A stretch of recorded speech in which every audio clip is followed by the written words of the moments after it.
Good morning, Heaven Bound family, and anyone might be listening. This is Pastor Larry with Moment in the Word on this Saturday, the 20th of February, and we are down to the sixth trumpet. You remember originally in 5 and 6 there were seven seals. The seventh seal is not opened up till the eighth chapter, and then with the seventh seal we have seven trumpets, and we're down to the sixth trumpet.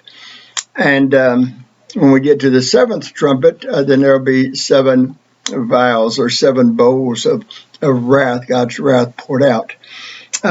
So we're down to the sixth angel as far as the trumpet is concerned. And the sixth angel sounded.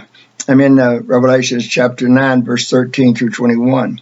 And the sixth angel sounded, and I heard a voice from the four horns of the golden altar, which is before God, say unto the sixth angel, that is the sixth angel with the trumpet. This will be the second woe. Remember, and when we ended chapter 8, they said that there was four trumpets had been sounded, and the angel went forth saying, "Woe, woe, woe!"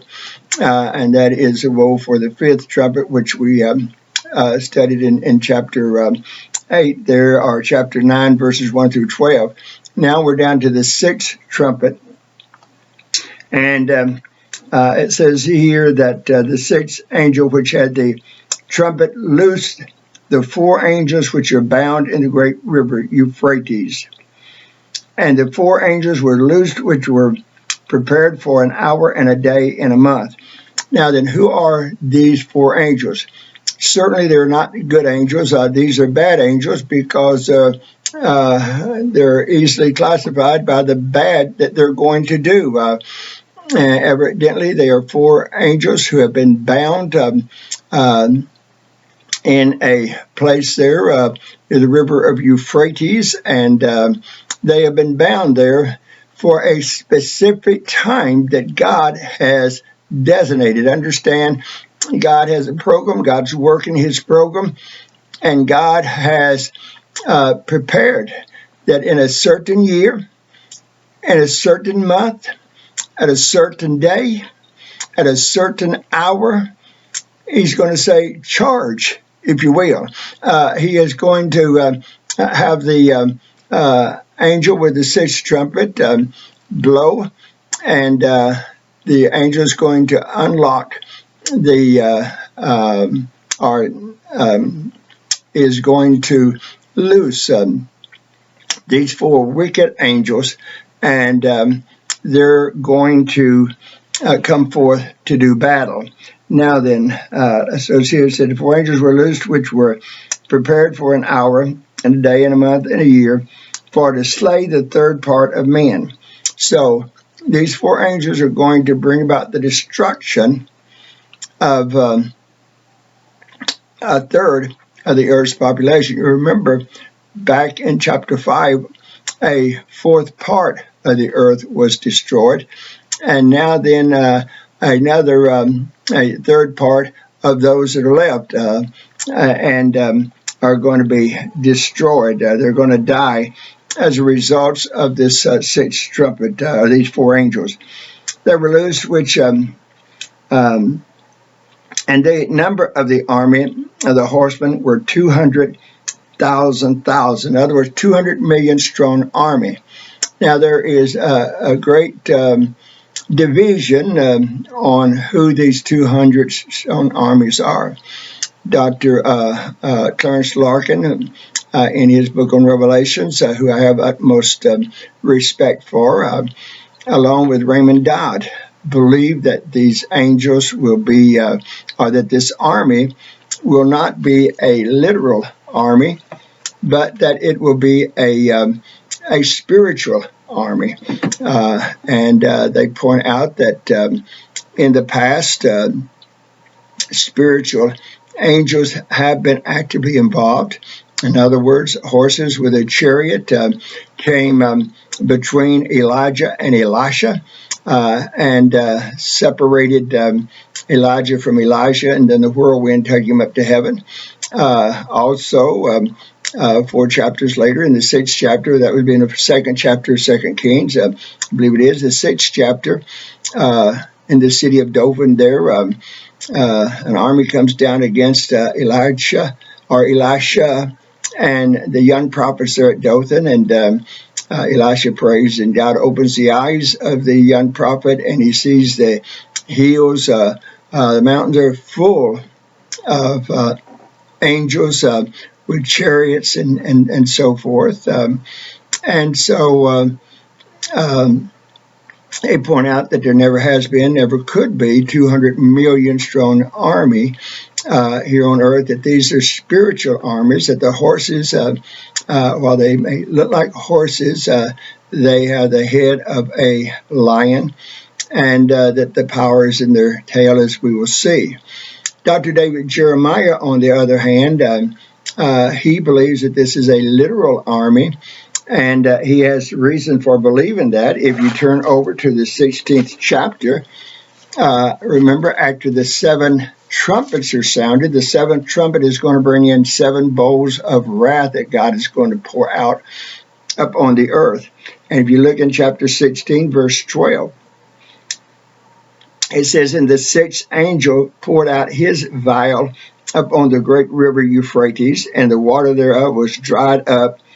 Notice this, that the way of the kings of the east, this would be China, might be prepared. And I saw 3 unclean spirits like frogs come out of the mouth of the dragon, and out of the mouth of the beast, and out of the mouth of the false prophet. For they are the spirits of devils, working miracles, which go forth unto the kings of the earth and of the whole world, to gather them to battle of that great day of God Almighty. And so David Jeremiah believes that this is a literal army, and certainly John is writing when the greatest weapon on earth was something like a caliber deal, where they would put weapons or rocks or stones or whatever into a big sling-like deal and fly them over the walls. Other than that, there was the spear and the sword, and basically that was it. Today we have modern day warfare, and when he talks about the spear, I mean they hurt with their mouth and with their tail. We think of a modern day fighter plane with his machine guns in the wings of it there, and in the nose of the plane there, the missiles and so forth, and also coming out of the tail of it there. And so certainly, and any picture could be drawn on the front of the plane to the appearance of a lion or whatever. Which side do I take? How about wait and see?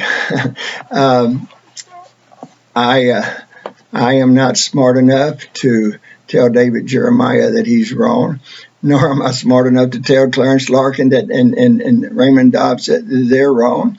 I fail. I read what Dr. Adrian Rogers had to say, but my mind skips me for the moment. I read that a couple of 3 days ago, and so I'm not sure which side he takes. I will know after I get through with this presentation. Okay, let's go on. And I heard the number of them, and thus I saw the horses in the vision, and them that sat on them having breastplates of fire, and of jacinth and brimstone.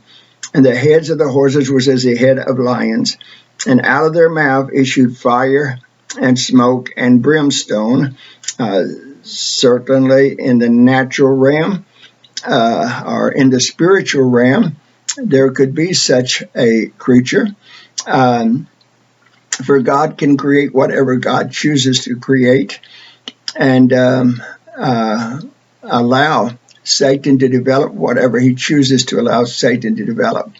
On the other hand, a modern day fighter plane can do exactly what, or I think even of a ground tank. Of course, its shield is there is a metal that the cannon on it shoots out fire and so forth. So whether it's modern day weapons or whether it's spiritual weapons, we'll leave that for you to decide. You can read just reading from the ninth chapter here. It appears they're spiritual, but when we read from the 16th chapter there, then it appears they could be literal.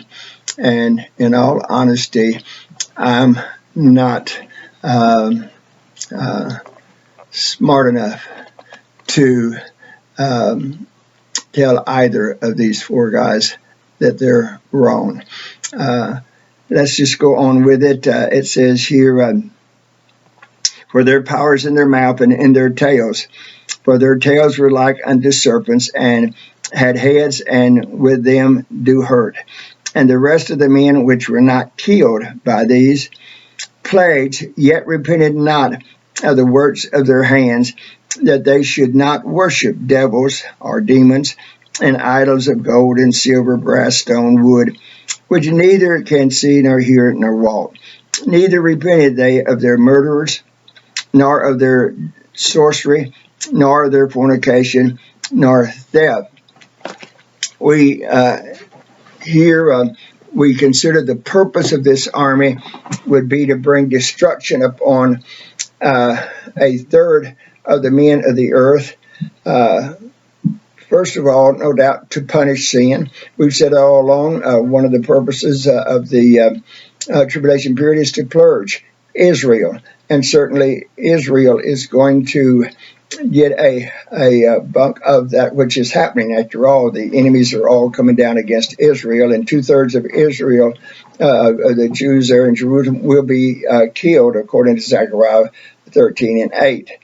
But there leaves about 50% of the Earth's population, considering the fact that 25% was killed earlier, and now then another third of them. And consider we live in a world today of about 7 billion people. Then that would leave us. That means somewhere around a little over 3 billion people between the two is going to be killed, and certainly the red horse rider is going to have a field day. The second purpose, hopefully, was no doubt to convince the others that they ought to give up. In other words, they ought to surrender. They ought to repent. They ought to accept God. But unfortunately, they refuse to do so. And they refuse to give up their idol worship, worshiping the gods of gold and silver and brass and wood, and refusing to abandon the 4 great sins that are mentioned here, that of murder and that of sorcery. Sorcery, the word sorcery here is Greek words where we get our word pharmacy from. It deals with drugs, and there will be all types of drugs running rampant, and certainly it's not hard for us to look around today and see how that will play a role in the end part. And then fornication, we live in a sex-craved world, and it's unimaginable that in the last 10 years, 15 years or so, now then our deranged government leaders wants to tell us that God didn't create just man and woman as the Bible teaches he did, but God created men who should be women and women who should be men, and therefore you have your cross gender, etc., and which is going to bring judgment, I believe, upon this nation, along with abortion and so forth, will bring judgment upon this nation. And then finally theft, because of the fact that there's going to be great famine, and because of the wars and so forth, then there will be those who will be stealing in order to feed themselves. And these will be the four great sins here at the end of the sixth trumpet. Chapter 10 is another intermittent chapter, kind of like chapter 7. It lies between the seventh trumpet and the introducing of the seven vials. This is Pastor Larry. I hope you're having a good Saturday. Hope that you'll rise up early tomorrow and go and worship the Lord in his house. Sounds like the weather is clearing, the snow and the ice will be gone. No reason why we shouldn't be in God's house worshiping the Lord. The psalmist said, I was glad when they said unto me, let us go into the house of the Lord. And I believe it's Psalm 75. The psalmist says, Lord, one thing I ask thee, one desire that I have of thee, and that is I might dwell in the house of the Lord. Or that was the attitude of all those who profess Christianity today. I hope it's the attitude of you, and that you'll be out to worship God come tomorrow, whether it be at Heaven Bound or some other church. Lord bless you. Go forth. Bless someone. It'll bless you. It'll bless them. It'll bless God. And God then will indeed bless you as God so desires to do.